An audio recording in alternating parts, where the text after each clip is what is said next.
I've had in reading some great writers and reading their language. Let me just read out a few lines to you. I hope I won't take much more time. 4 and 7 years ago, our fathers brought forth upon this continent a new nation, conceived in liberty and dedicated to the proposition that all men are created equal.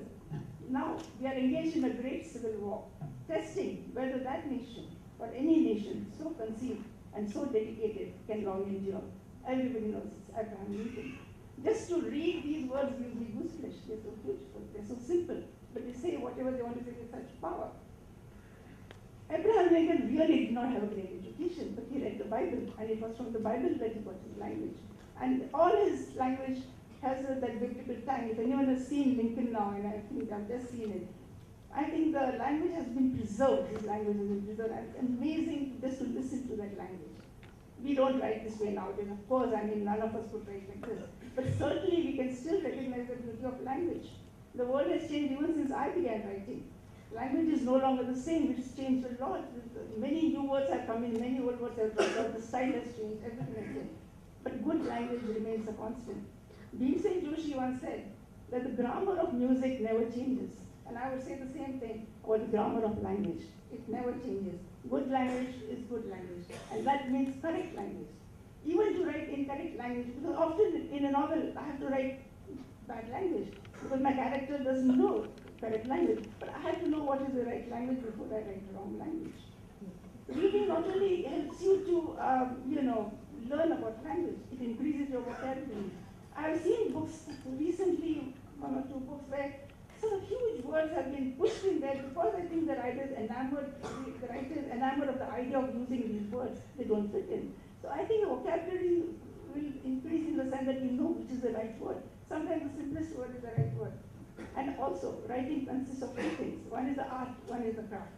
And I think crafting is extremely important. And I think this is where, generally people who are not in the know don't understand how important the crafting of the novel is and how much time it takes for the thing. Whenever I begin a new novel, the question for me, the first question is, how do I tell this story? Because there are so many ways of telling a story. How do I tell the story?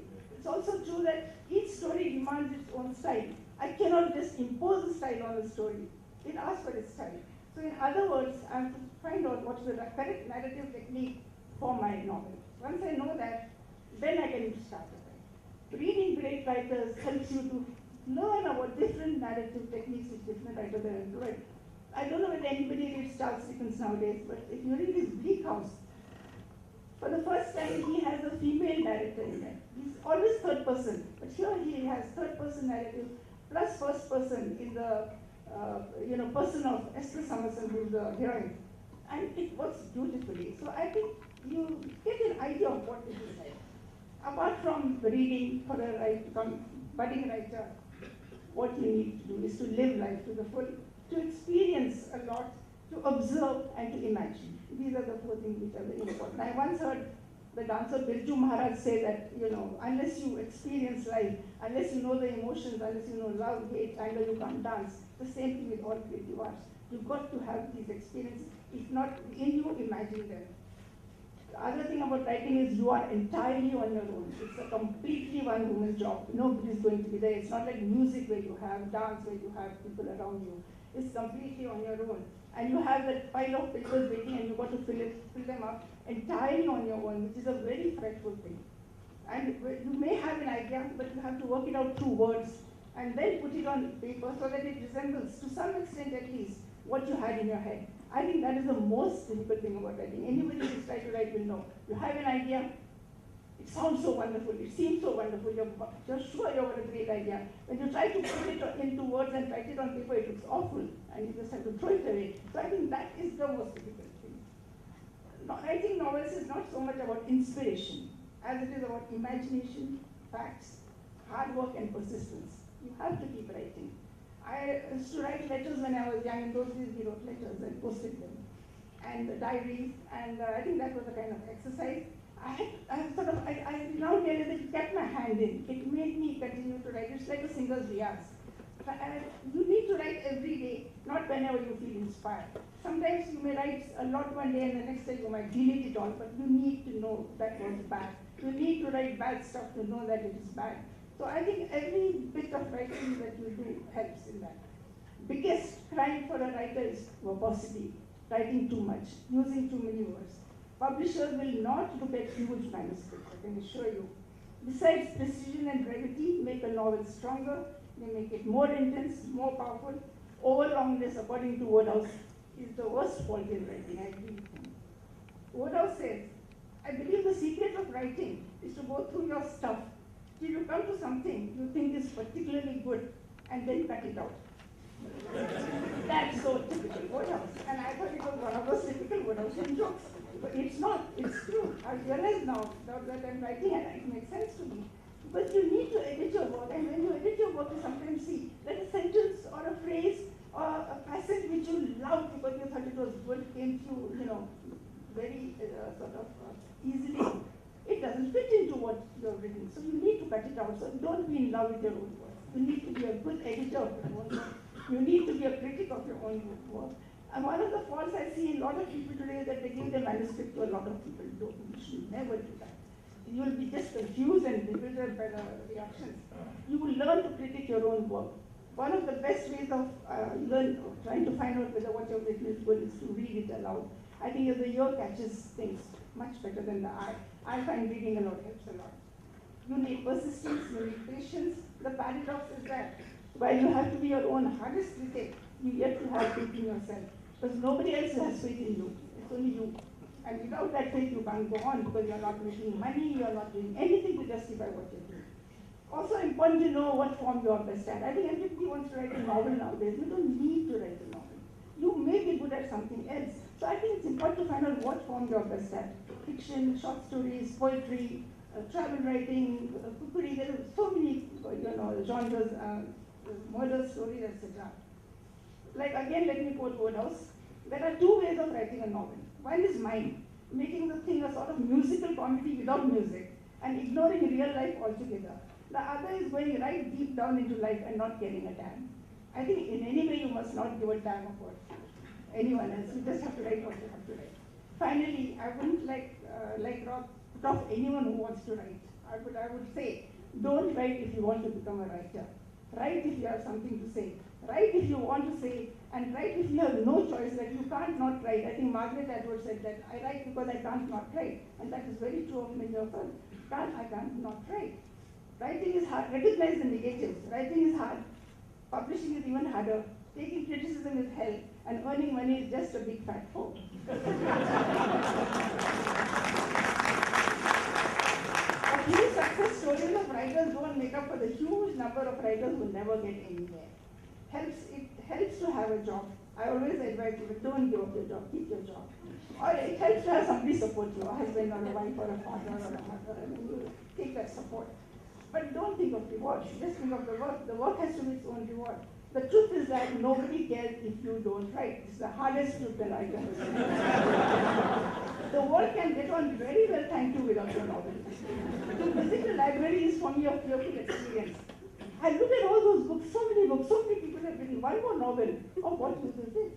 It's a scary experience. But if you think that if you have to write, and that only you can say what you want to say, if you believe in yourself and your work, go ahead. Be prepared for the reality. Be prepared for disappointments, disillusionment, discouragement. There's no pot of gold at the end of the journey. 1 in a million get it, but this one is so much celebrated, so much written about, that success is equated with writing, not with that one specific writer. When you're writing, think of it as just work, not as great work that you're producing, and go on from there. I'd like to end by quoting Jane Austen, to me the perfect writer, the writer I most admire, and I'd like to say, quote her words, I must keep to my own style and go on in my own way, and though I may never succeed again in life, I'm convinced that I shall totally fail in any other. In other words, be yourself. I think that applies to life and applies to writing also. So thank you.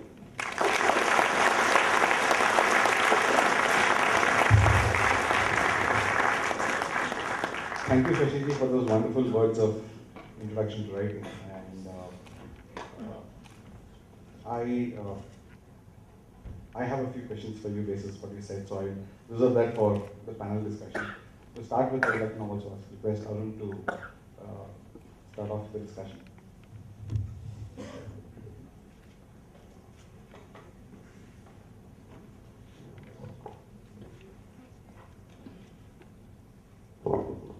Good evening, friends. To me, the fun thing is that I'm the baby off the block. Sashi got started in 1976 or 78, and I got started in 2012. So, very few expectations against these veterans. But let me say that my memories are very fresh. I remember going to some of these lit fests not so long ago, hanging around famous authors and kind of trying to get that tip, that most vital tip that will see my manuscript through to the publisher. So the usual thing is that I tried first, I've got this manuscript, will you take a look at it? And they all used to say, you know what, unfortunately and politely, but no. So then I decided to change tack. So I said, what is it that you did to get yourself published? So most of them said, we don't recall any such event. So I decided better to avoid the big names and go after the sort of smaller authors who would also manage to get published. So the good thing about this workshop is that I think as Ravi takes us through the discussion today, you will have memories from some babies off the block as also some veterans. So I think it will be a nice, fun discussion. In my case, I decided quite early on that my type of writing was the thriller. I wasn't particularly good at literary fiction. I didn't think I would do very well at it. So I decided I would focus on where I thought I could do reasonably well. And the reason for that was when I grew up, I spent some of my early years in a very old house that was part of the Krishnamurti Foundation. And Krishnamurti used to come and spend time there. It was a rambling old garden. And I used to spend every evening with my father pretty much alone. And he used to tell me these stories. So a lot of my early years, my memories are of oral tales. Not so much of writing, not so much of reading, but a lot of exciting stuff. So looking out of this large window, it's twilight, it's night, it's dusk, it's a very forested garden. So my dad used to create all kinds of ghost stories, stories of wild animals, and used to keep saying, there's something out there, so we used to go out and take a look. So there is a whole, what I would call a spiraling of the imagination that luckily happened to me in the 1960s when I was growing up. So after that, he also used to keep telling me, it's not good enough to hear stories. He says, you owe me stories. You've got to tell me stories. So every week there used to be one day when I had to tell him something. So I started to kind of exercise my imagination, and I was also lucky. I had a number of servants at home who were very good storytellers. So if you look back at Vikram and Vetal, Mahabharata, Ramayana, all this stuff, you kind of grow up in a very orally interesting tradition. I had my maternal grandmother and my paternal grandmother, a whole gaggle of cousins out of whom one or two are here. So we all remember those days when actually life was lived in all these small adventures. And I think that really is what sparks the imagination. So later on when I went to Rishi Valley, I kept my storytelling alive, tell a lot of stories. And so the school wrote a protest letter to my parents saying that he's distracting the class a lot. So after a while I kind of went away from stories because career takes hold of you, you've got all the academic pressures. So, you kind of dropped it, and I regret a period of almost 15, 20 years when I really got involved in the day-to-day business of sort of running a factory, running a company, and that kind of thing. When one day I woke up and said, no, I've got to get back to writing. So I went back, and it was natural, having been brought up on Arthur Conan Doyle, having been brought up on Rider Haggard, all the other big adventure thriller writers and adventure story writers in the British era. I went back to trying my hand at writing. It took me 6 years because I was traveling all over, so most of the writing was on aircraft. Not a very good way to write, but yeah, it gave me some space and I got started.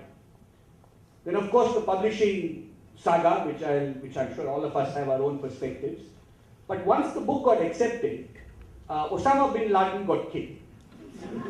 So my publisher Pan rang up and said, you know what, you've written this nice Mughal adventure, but Akbar can wait. Give us something about Osama. So I kind of scratched my head and I sat down and I wrote the book, The Shadow Throne, which you see outside. Is set against the backdrop of Osama's killing in a light way. Because Pakistan is deep in an existential crisis when it's discovered that the Americans have stormed in and killed him. So what was Osama doing in Abbottabad? What was the Pakistan's ISI's role? So, and India was caught in tremendous corruption scandals, right? And we were also paralyzed. So there were these two states sort of at odds with each other over much of their history, but both caught in crises of a different nature. So it seemed to me there was a very good backdrop for a thriller, well-researched thriller. So I had relatives in intelligence services and the security services, so I went and met people who were very senior retired people from the intelligence